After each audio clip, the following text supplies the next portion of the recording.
Muy buenas amigos del canal, el siguiente vídeo es una petición personal en el que me preguntan qué siento yo que es el sobreentrenamiento, ya que puede ser una descripción un poco ambigua y los síntomas podrían ser objetivos o subjetivos. Así pues intento basarme en los objetivos, que serían aquellos los cuales una persona ajena a mí podría decir, pues aquí está pasando algo, ¿vale?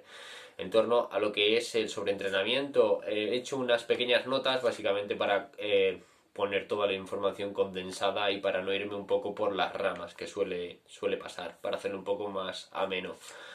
He hecho dos anotaciones, una de ellas sería la descripción de Mike Menser, que básicamente nos decía que no es un error el sobreentrenamiento, sino el peor de todos los errores que podemos hacer. Ya sabemos que Menser venía un poco de Arthur John, de sus conocimientos, y los conocimientos de Menser fueron a parar a Dorian Yates. Y Dorian Yates nos decía que en una entrevista en la que le hace Joe Rogan, dice que es algo muy serio. Así pues, dentro de lo que en cualquier deporte, en realidad el sobreentrenamiento es básicamente bajar en lo que sería el performance o lo que sería la ejecución o la destreza que tenemos en ese deporte.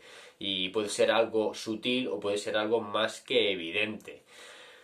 Eh, Uno de los síntomas más objetivos que podríamos ver sería la acetilcolina. La acetilcolina, que es un neurotransmisor, fue uno de los primeros, creo que fue el primero en ser descubierto, y tiene múltiples funciones en todo el cuerpo y básicamente creo que es el que se encuentra en mayor concentración. No estoy muy seguro de eso último, pero sí sé que tiene un rol muy importante hablando a nivel muscular, ya que básicamente es el que se encarga de las contracciones y el sobreentrenamiento tendría una repercusión muy negativa en la acetilcolina, ya que haría lo que sería un vaciado total de la cantidad que tenemos de ello.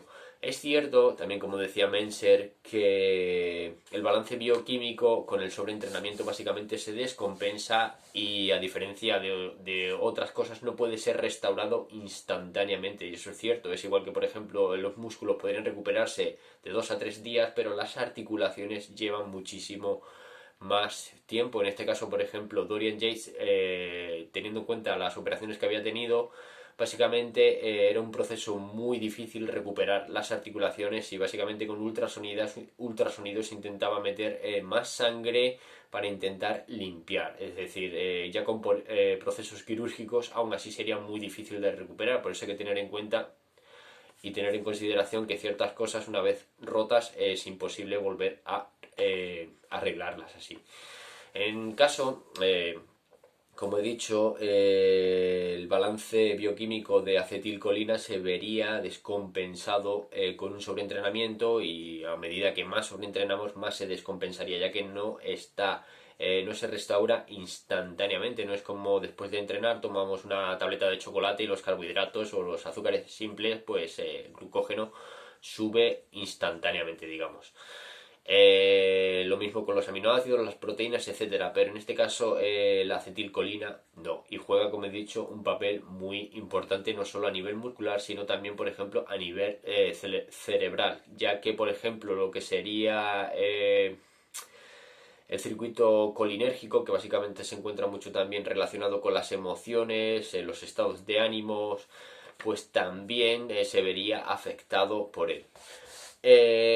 ¿Cómo podemos ayudar a esto? Pues sencillo, es tomando días de descanso, es decir, evitar vaciar esas reservas que va a costar mucho rellenarlas. Básicamente es como si tenemos un trabajo en el que nos están pagando poco y tenemos tendencia a despilfarrar, pues probablemente lo pasemos muy mal hasta que volvamos a cobrar.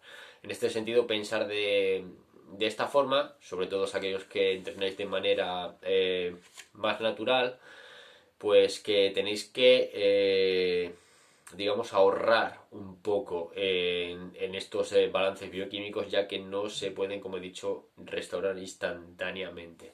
Sí es cierto que hay algunos alimentos que nos pueden ayudar. Ya tengo un vídeo de ello en el canal, que es receptores de acetilcolina, creo que le puse ese nombre, ciertos alimentos como el plato, vamos, el plato alemán que se llama Sauerkraut, creo que esa es la pronunciación, no estoy muy seguro del alemán, pero básicamente es repollo fermentado. Un compañero de trabajo tiene una receta, me la pasó, en la cual su madre y sus ancestros básicamente fermentaban el repollo en botes de cristal y los dejaban más de 5 meses. Es cierto que es un plato que puedes preparar y comerlo a los 2-3 días, pero como muchas cosas necesita un proceso de fermentación. Cierto que el que encontramos en el supermercado, si tenéis suerte, no va a ser de igual calidad. Lo cierto o lo bueno sería que vosotros mismos lo preparaseis. Es muy barato encontrarse un sitio donde dejarlo reposarlo, hacerlo bien, y es algo que va a ayudar a vuestros receptores de acetilcolina, y como he dicho, de manera básicamente muy barata. Luego otro de los alimentos que he considerado que es importante en el sobreentrenamiento es la camomila, sobre todo a la hora de irnos a dormir, que sería el siguiente punto, que he puesto los ciclos del sueño, que también se alteran. Es decir, un sobreentrenamiento sería más que evidente, un síntoma objetivo sería la calidad de sueño. La calidad del sueño, que aunque podamos decir que hemos dormido, pero no hemos descansado. Yo muchas veces he estado 10 horas durmiendo y me he levantado básicamente destrozado, y sin embargo otros días he dormido 4 o 5 horas y me he encontrado totalmente restaurado, recuperado. Entonces la calidad de sueño no equivale a cantidad, que sería uno de los conceptos de la alta intensidad. Cantidad de ejercicio no equivale a... calidad no equivale a cantidad de ejercicio. Entonces es corto, intenso y bueno. En este caso el sueño, si es intenso, es decir, restaurador, es el que nos interesa, y el sobreentrenamiento influye negativamente en él. Entonces la camomila lo podéis preparar en té, en infusiones. Sería una muy buena idea antes de irnos a dormir un puñado de frutos secos, como sería sin sal, si puede ser, como las almendras, nueces.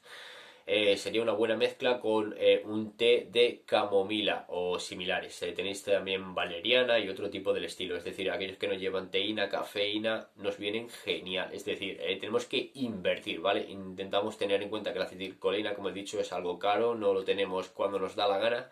Entonces, lo poco que tenemos que digamos, esparcirlo y hacer lo mejor de ello. En este caso, con el sueño. Sería otra forma de intentar ahorrar o restaurar lo mínimo, lo máximo que posible, ¿vale?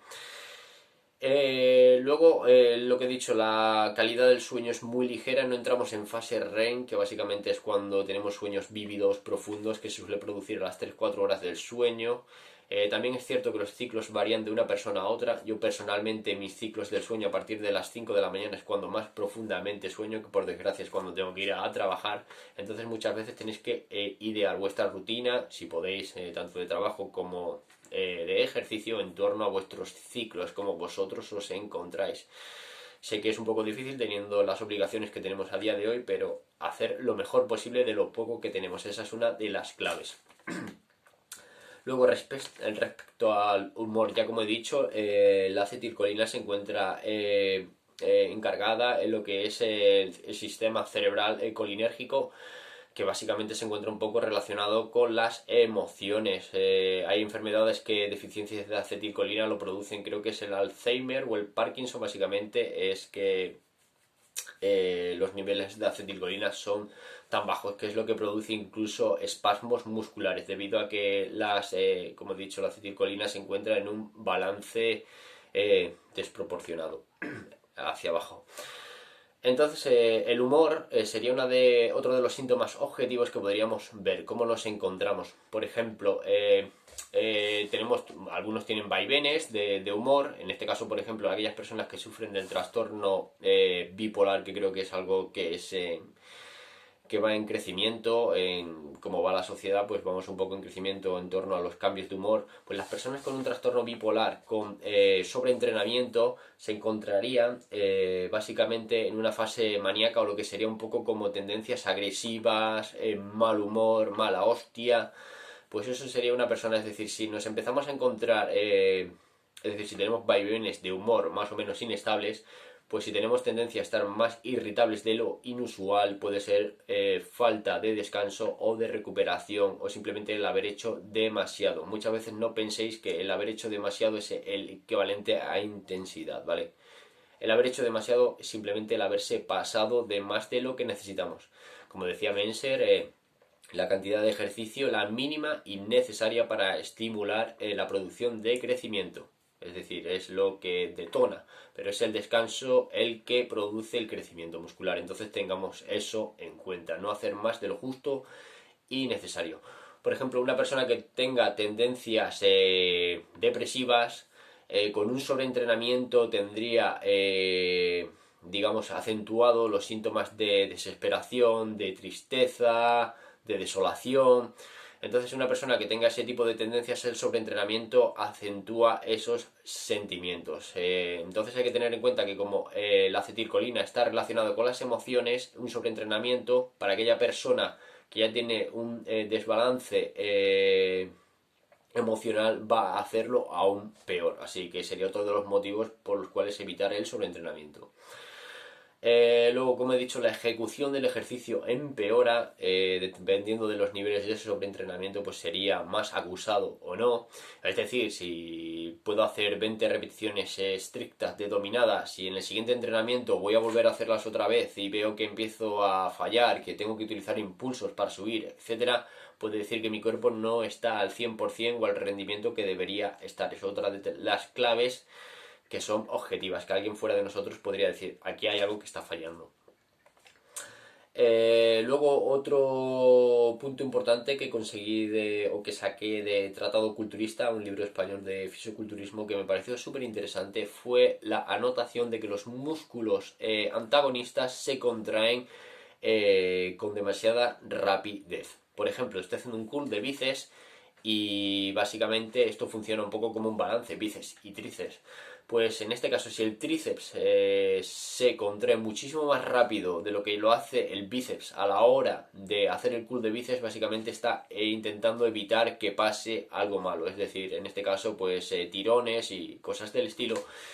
Y es otro síntoma de que los músculos antagónicos se están contrayendo con demasiada rapidez en comparación al músculo que estamos trabajando. En este caso, si estamos haciendo sentadillas, antes de los cuádriceps, los femorales ya se encontrarán en una posición de tensión, lo cual es algo más que evidente de que estamos sobreentrenados, ya que tienen que trabajar a la par, ni uno antes ni uno después. Yo lo comparo mucho con una tienda de campaña, con los tensores. Si tiramos mucho de un lado, por desgracia, el otro va a sufrir. Yo en este caso tenía sobreentrenamiento lo que era la parte de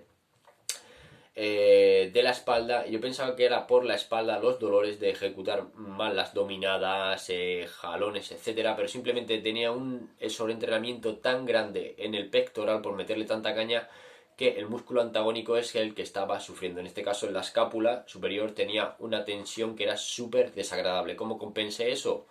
En vez de meterle más caña al pectoral, lo empecé a bajar y empecé a meterle más caña para compensar a los músculos antagonistas, en este caso a la parte anterior también del hombro, haciendo elevaciones posteriores para hombro, tanto con mancuerna, con polea, y se me fue el dolor. Muchas veces tener en cuenta que si os duele un músculo no es porque estáis metiendo mucha caña a ese músculo, sino al antagonista o al principal que estamos trabajando, es el que está haciendo ese tipo de dolor, ¿vale? En sobreentrenamiento.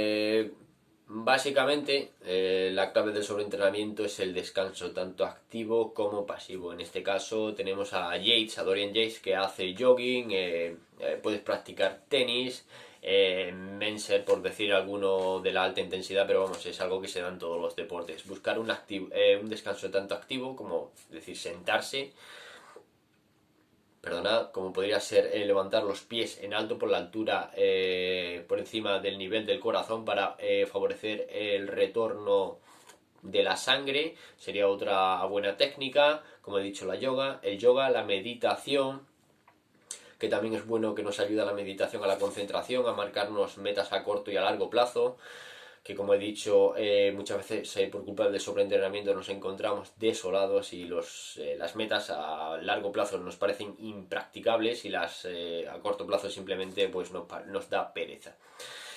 Yo creo que esto es un poco todo lo que he querido englobar en torno al sobreentrenamiento. Espero que te haya sido útil un poco. Y nada, yo recomiendo siempre que intentéis buscar la información, que siempre pues que podáis digerirla. Pues así es como yo realmente la he hecho, como lo he hecho y como yo considero que es el sobreentrenamiento de otra persona podría tener un término diferente, lo cual aconsejo que dejéis abajo en comentarios si tenéis algún otro síntoma de sobreentrenamiento que penséis que tanto como subjetiva como objetivamente no sería de utilidad para el resto de gente.